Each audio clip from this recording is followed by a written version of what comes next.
Hello, friends. This is Paul with B&B Theaters. Guys, we're still closed, which is a bummer as we deal with this health crisis. I hope wherever you are watching this, that you are safe, that you're healthy, and that you can stay that way for as long as possible. We want to get movies back on screen as quickly as we can. But in the meantime, we thought it would be fun to reach out to some of our friends in production, in distribution, some studio executives, some technical people to pull back the curtain a little bit, as it were, on the magic that they do to bring the magic of the movies to us. And I'm joined today by Emmy award-winning re-recording mixer, Mr. Kyle O'Neill. Kyle, how are you, sir? Hey, I'm doing okay. Happy to, still be around, feeling healthy, feeling good. So thankful for all of that. And Yeah, things have got to be, because you're out in Los Angeles, is that right? yeah, we're mostly on lockdown. Yeah. So it's strange times for everybody. I'm Um, thankful enough to have. We actually got technically approved that we're an essential business for now. Fingers crossed that stays around for a while, yeah. because we're involved in TV and media, and that some facet of that. We'll see how long it lasts, but it's going all Yeah. right. In the meantime, yeah, I guess enjoy it. I saw like aerial footage of the 405 where there's like nobody on it. It's got to be a surreal time. Yeah, it's surreal, but also great because Yeah. you can get it. It's you can get anywhere you want to quickly, but you can't go anywhere. So Yeah. you know, Well, thank you for giving us a little bit of time. Since you're yeah, still there on the clock, I appreciate you giving us the time of day. I mentioned when I sort of introduced you that, man, you have won an Emmy.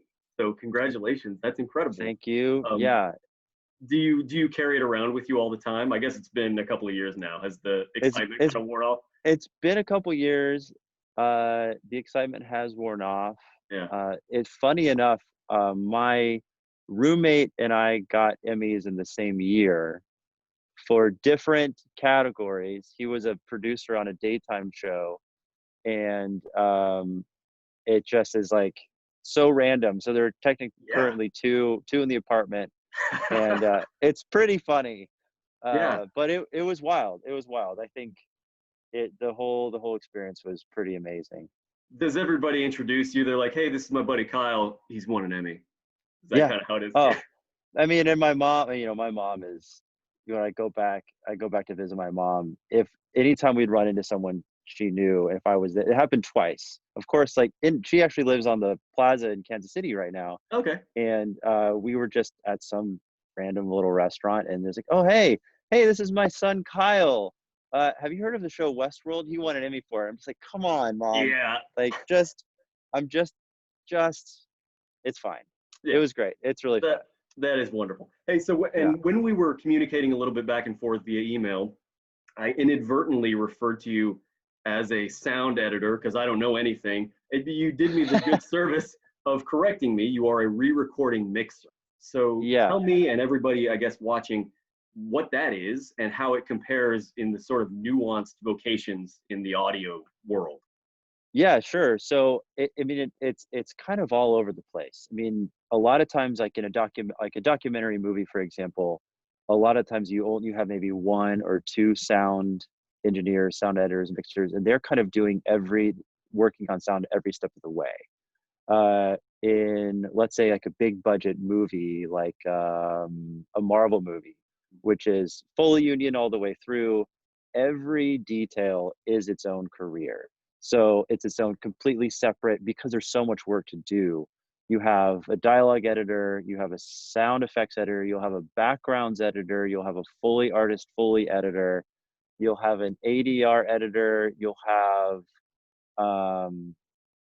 and then those are just editorial. Then you have sound supervisors over that. Then you have a dialogue mixer, a music mixer, a sound effects mixer, and those are all working together now more than ever, especially with, computers have, they dominate the industry now. 20 years ago, it was analog, Mm-hmm. and so they were even more separate. But it's all becoming kind of more cohesive now. And the lines have blurred for sure. But my position, a re-recording mixer, the reason why we say re-recording mixer instead of recording mixer is because I work with audio elements that have technically already been recorded. I'm working with them all in a Pro Tool session, which is what this is. If I can zoom in a Yeah. little bit. So I don't know if you can see this, but if you see all these tracks as I'm scrolling Yeah. through, so these are all audio files, and this session probably has, I don't know, 80 to 120 audio tracks, and each little region is a file. And so what I have to do, I have to make choices on what to do with them. So there could be, you know, I worked on a fun show called Chambers last year, which was like a supernatural thriller that had really cool sound design elements. There's a 8-minute sandstorm, and I was mixing effects for that show, and about 5 to 6 minutes of it was people talking inside a house during a sandstorm. So I'm having to create an environment of what it sounds like to get a sandstorm happening while people are talking inside, but have it move in a way that's not overpowering, but also keeps the presence consistent, but doesn't fully distract all the time. Jeez. So you have to have this ebb and flow movement, and then finally we get outside, and it's this massive thing, and you just like all of a sudden you're encased in it. And having, and you know, I'll have sound design tracks. You know, I'd have like for one element of the sound, I could have maybe 20 or 30 audio files, and I'm just checking them. Go, yep, nope, nope, yep, yep, nope. Okay, let's try this. Let's do this. And it's a lot. It's a lot to work with, but it's really fun. Is it a lot of experimentation like that to figure out what actually ends up stacking up correctly? How do you determine what sounds work and what doesn't? Well, a lot of it kind of depends on what you get. I mean, I'm in TV especially. I'm very reliant on the editors, Mm. and you'll have sound designers depending on. I mean, as a lot of things are, depends on the budget. We lucky enough we had 4 days per episode, which actually is a lot of days to get for TV to do mix. So I actually got to listen to almost, you know, pretty much every element and make choices. If it's a shorter budget and you have less time, the sound editor hopefully is creating designs that are a lot more specific. And when it shows up, it is already has its kind of own unique sound, and a lot of decisions have already been made. Um, so I'm still will listen and make some choices and decisions, but we end up being pretty reliant on the sound editorial part of it because we have to move so fast. And Yeah. you have someone who's making choices for sound effects by themselves in a room by themselves. You have a composer composing music in a room by themselves. You have the dialogue who's editing by themselves, and so they aren't necessarily thinking about the other elements of sound to create the story. So you can have the composer that is just blasting music through a certain scene, but at the same time, the sound effects editor is blasting sound design all the way through. So when it comes to us, we have to choose how do we want this scene to feel, and what is going to get the emotion that we want to portray to the audience. So it can be Jesus. a lot of juggling. Yeah, Yeah, that sounds real. I guess probably in most instances too, these are individuals that maybe have never worked together before. Is that true? it can be. Yeah. So and generally in a scripted union show, there are two re-recording mixers. One person is usually mixing the dialogue and music, and one person is mixing the effects. And what's in the effects is sound design, something called Foley, which is Mm. performed sound effects that are performed to picture. For example, every footstep is actually performed in a like vacuum, I guess, recording stage.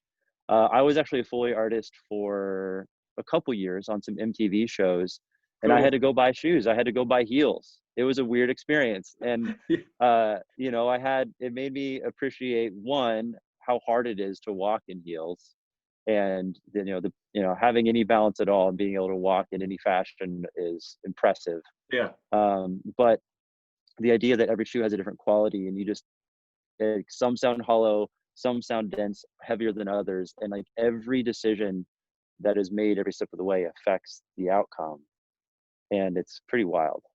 It's interesting too because it feels like even people like me, I have no training in this, right? But we're so used to hearing things in life. You know, it seems like we can kind of pick out when things don't seem to gel, you know, when they're not Right, lining up. right. I mean, is there some sort of training that you went through, or is it just a matter of investing your time and throwing yourself at the sort of artistry of it? I mean, some of it is absolutely, I mean, a lot of it's investing your time, but I do think that like you said, we all every day, if we're lucky enough, are able to hear the world around us all the Yeah. time. And it's important to use those memories to influence your decisions while telling a story, because I mean, we are having professional speakers, and the idea is that we're working in an environment where we have the fullest of range, and it's going to sound the cleanest it can. So when it gets to other speakers in other environments, it'll be as close as as we would hope it to be. Hmm. And so, but some like a lot of decision making is how real do you want it to sound, and how hype versus how hyper real or how cartoonish, and that all changes how you want it to sound. But like you said, like we've all heard a door close, probably every day, a door open probably every day. Yeah. And so use those memories to influence your choices on how it's supposed to sound. And surprisingly enough, door closing is one of the more frustrating things to try to get right, because we've all heard it, and like I'll have a certain door sound, and I'll see the door that is on picture, and I'll hear the sound like that's not the right door.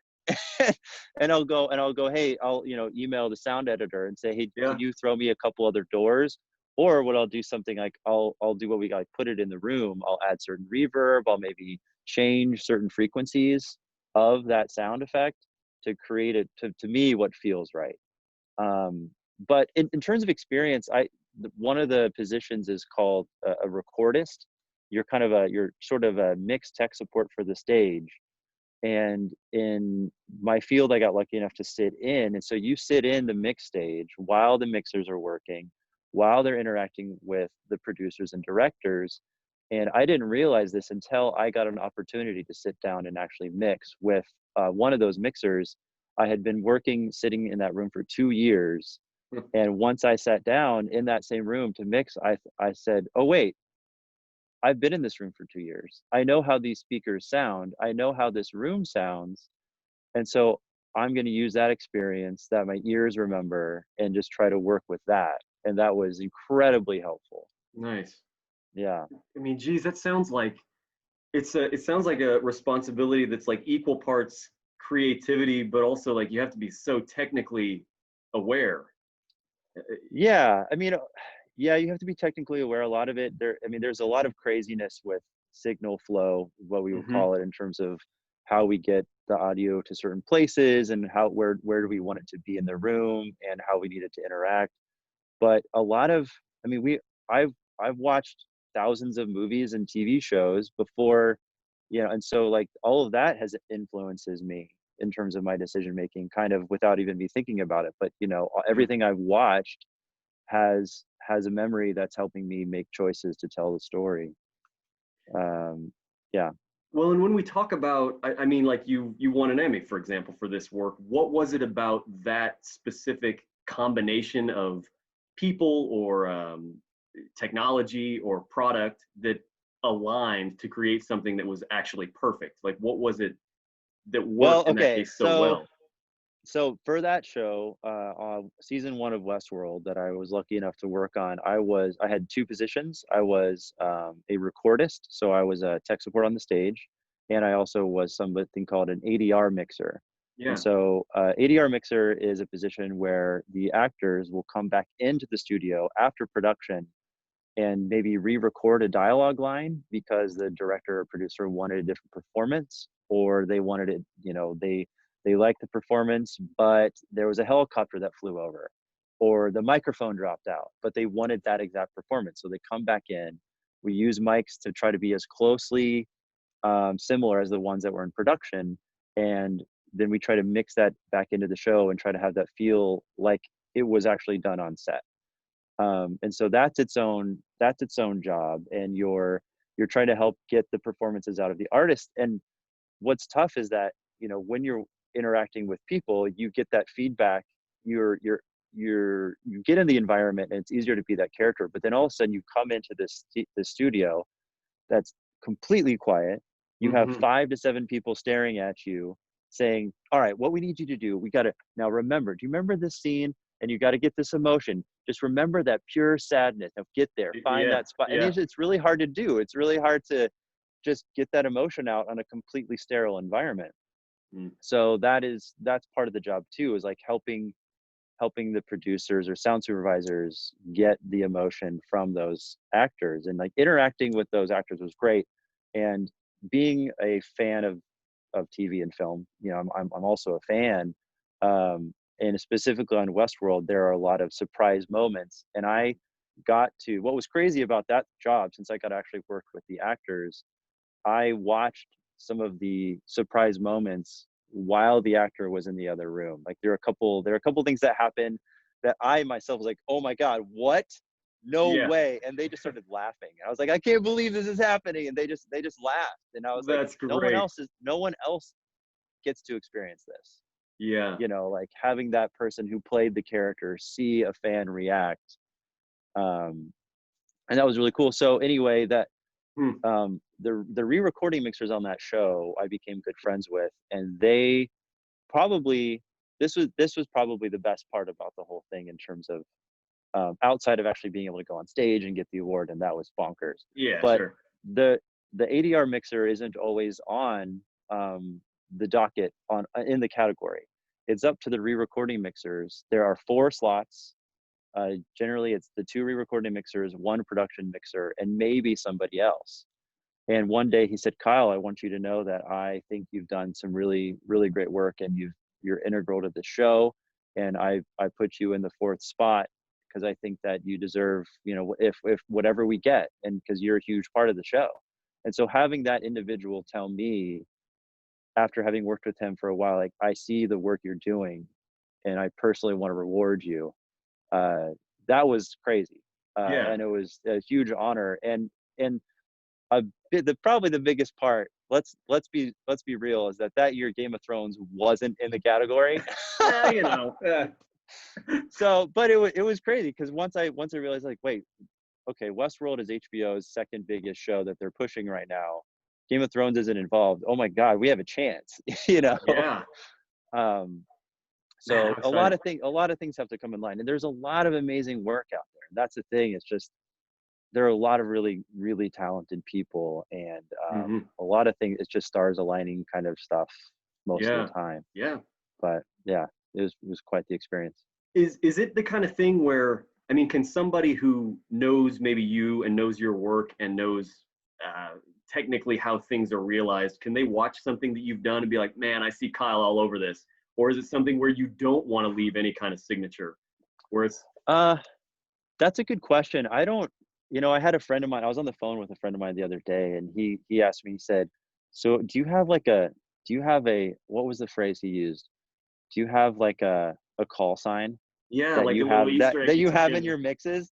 And I had never considered that because I'm just when I'm mixing, I'm just in the zone. I'm working as fast as I can and doing the best I can, and I'm not thinking, okay, what can I put in here, like a little bit of like a watermark, like a Kyle O'Neill watermark, Yeah. uh, of something. And I think that's actually pretty funny to think about. I mean, people tend to have their technique refined and over time. I think it's probably more in movies. Movie mixing is when you get that freedom. Okay. More so in TV, there's just a little more, because you have so much more time in movies than you Yeah, do that in makes TV. sense. But I think people tend to kind of have a style. Um, I'm not sure I'm quite there yet. I don't know what mine would be. I think that, um, what would be, I've had some people say that my work is tasteful, which is nice. Sometimes I wonder if maybe I'm a little too hesitant on, making things big, or, like finding the right moments and stuff. Okay. But yeah, I think people do. I just try to, but every show is so different in terms of what it demands. It's kind of hard to have, like, okay, there's Kyle. You know what he does? He always does this with dialogue. Hmm. It's tough. I think you get a signal flow, or you get a workflow you get used to, and then you kind of slowly make your fine tune and make your adjustments. I mean, short answer, yes, but kind of. Yeah. Well, you've been at it a long time, man. I was scrolling Yeah. through your credits on IMDb. You've done a Yeah. lot of work. Has Yeah. has the nature of the work changed dramatically since you began, or the equipment that you use? Is it changing week to week as technology improves, or?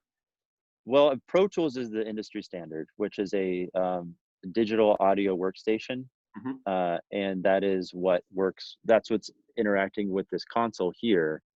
So this actually is a 15-year-old console, maybe even older. There are some newer ones out there, but this works directly with the computer, and it's essentially a huge mouse. So it's all communicating digitally. There's actually not audio signal going through this board. The board is just helping tell the Huh. computer what to do. Um, so technology is changing. There are newer boards out there. The big thing is Atmos, or I guess immersive audio.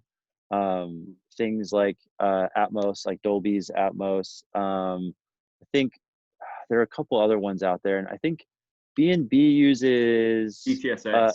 DTSX, Yeah. and all that. That's the big change, is this kind of immersive audio to Okay. make us feel more, I guess, enveloped in the sound, and that has definitely changed the workflow. What I work with, I mean, because instead of having the 5 speakers, you have up to what? You can have 64 speakers. You Yeah. can even be more hyper specific with where you want the sound to come from, how you want it to move, and where you want the person's attention to go. But the essentials are all still there. I mean, it's all still part of that.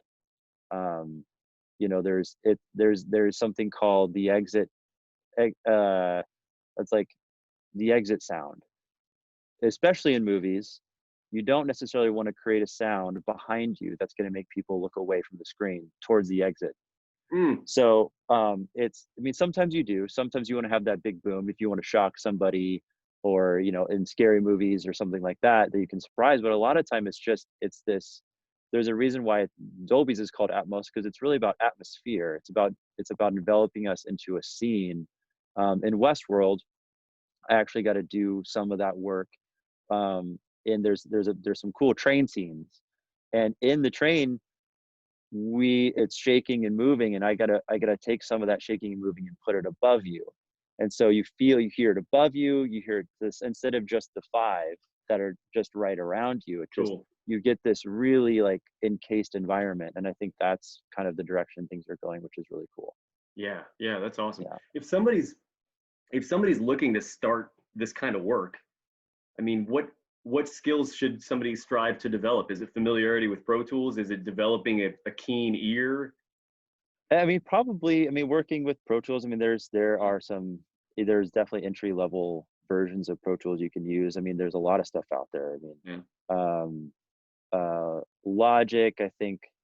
What else is? I think Adobe has something out now. Um, a lot of people in the industry, although this is changing. A lot of people in their 40s and older, maybe 50s and older, got in this. They were music people. They were Mm-hmm. working with I work with a mixer who was a sound engineer for Bob Dylan for 5 years. I worked with another mixer who was a sound engineer for Quincy Jones for a year. When he first moved to LA, he ran away from home at 15 to LA, started working for uh, the band, and then became worked for Quincy Jones for and all this stuff, and now they're in post production. So they lean towards music being I mean, those are, I mean, if you want to talk about like your call sign, a lot of those mixers, music is a much more prevalent part of the story, because that's their background and that's what they're really good at. Now there's, well, the education process, there's much more schooling for broadcast mixing or sound mixing. Mm-hmm. So you get kind of this more well balanced. I went to a recording school, a 1-year for-profit recording school in Phoenix called the Conservatory of Recording Arts and Sciences. Long fancy title, short, like intense education, Yeah. where they teach you entry level stuff, and the whole idea is they teach you to be the best intern you can be. So, and help you get that internship, and then it's kind of like it's up to you to get hired and to move up, but we're going to try to teach you the personality and the drive and the nonstop work ethic to be an important part of the company you're working for. There are a lot of 4-year programs out there now, which I think has changed in the last 15, 20 years for sure. Yeah. Due to, I think, like just a greater need or a greater interest. Yeah, I mean, is well a greater need for sure. Mm. I mean, I think we're what where people still say we're in the golden age of TV, and with the streaming wars happening, and they're just an unlimited. It feels like an unlimited amount of content going on Right. all the time. Even LA is as busy as it's ever been in terms of, well, it was 2 months ago, Yeah. and the there's the demand for content because the companies are competing for everyone's attention, and so there's definitely demand for it, I think. And it's becoming a more worldwide known job and industry. I mean, I know mixers who have gone to Bulgaria, to Moscow, I mean, Canada is getting a ton of work now. A lot of it because production, a lot of productions are happening up there too. Hmm. And so, I mean, the nice thing about post production in LA, I mean, for me personally, is that the directors and producers still kind of all live around here. So even when they go on set somewhere else, they want to come home and work on post production. Gotcha. So there's still a ton of work happening, and a lot of sound stages are being built because of all the demand that's happening right now. So Well, it's a can good time to get in. yeah, yeah, I suppose so. Yeah. Can you give us an idea of something that maybe you've been working on lately, or a glimpse at something that's coming up anytime soon? Or Sure. Well, I just finished a Quibi project actually, that airs in May, called The Fugitive. It's not necessarily a remake, but it's kind of based off of the movie, sure. with Harrison Ford. Um, and I finished a movie that's coming out on Netflix tomorrow, that called The Main Event. It's a kids movie. It's pretty fun, and right now there's still so much. This was the first movie. Don't tell the director this, that I had to mix dialogue and music in an immersive audio environment, and with the music, working with 18 to 24 speakers. So I was absolutely nervous, but I was confident that I had the experience that I needed to do it. And those moments of when something 2 or 3 years ago, if I had gotten the kind of music I had gotten in this movie, I probably would have panicked and really frozen. But because of the last few years, I've been mixing a significant amount more. I Mm, saw and I said, you know what? I know what to do here. It's a lot of work. It may be stressful, but I'm just gonna go, and I'm not gonna question second guess myself. It's using that, letting that gut instinct take over, super yeah, man. helpful. Yeah, but no, it comes out tomorrow. I There don't know it if you can is. see it. It's called The Yeah. Main Event. Uh, yeah, it should be fun. It's a kids movie about, this kid finds like a wrestling mask, and kind of a kid comedy, and tries to figure out. Well, of course, during that, it's like sort of that Spider-Man with great power comes great responsibility thing a Sure. little bit. So yeah, it's fun. Well, right on, man. Congratulations. We'll have to check it out. I'm homebound like everybody else with my three kids, so chances are good that will be Yeah. playing soon on a TV Yeah. near me. Yeah. Oh, hey, actually, one of the movies that I like with people who have families and have kids that are, of the right age. Um, I got to work on Woody Woodpecker, uh, which we did 2.5 years ago, and it's on Netflix, I believe. I mean, it was for Netflix, and funny enough, Woody Woodpecker is huge in Brazil.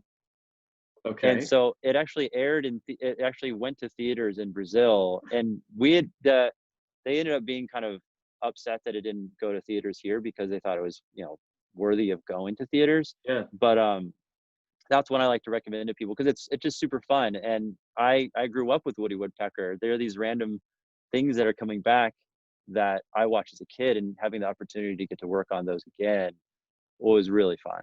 Yeah. Well, thanks for Yeah. the recommendation. We've been posting stuff on our social media too for B&B. Just be like, hey, here's what we're watching this week. Let us know what you're Yeah. checking out because everybody's Yeah. hungry for content. So, Right. Right.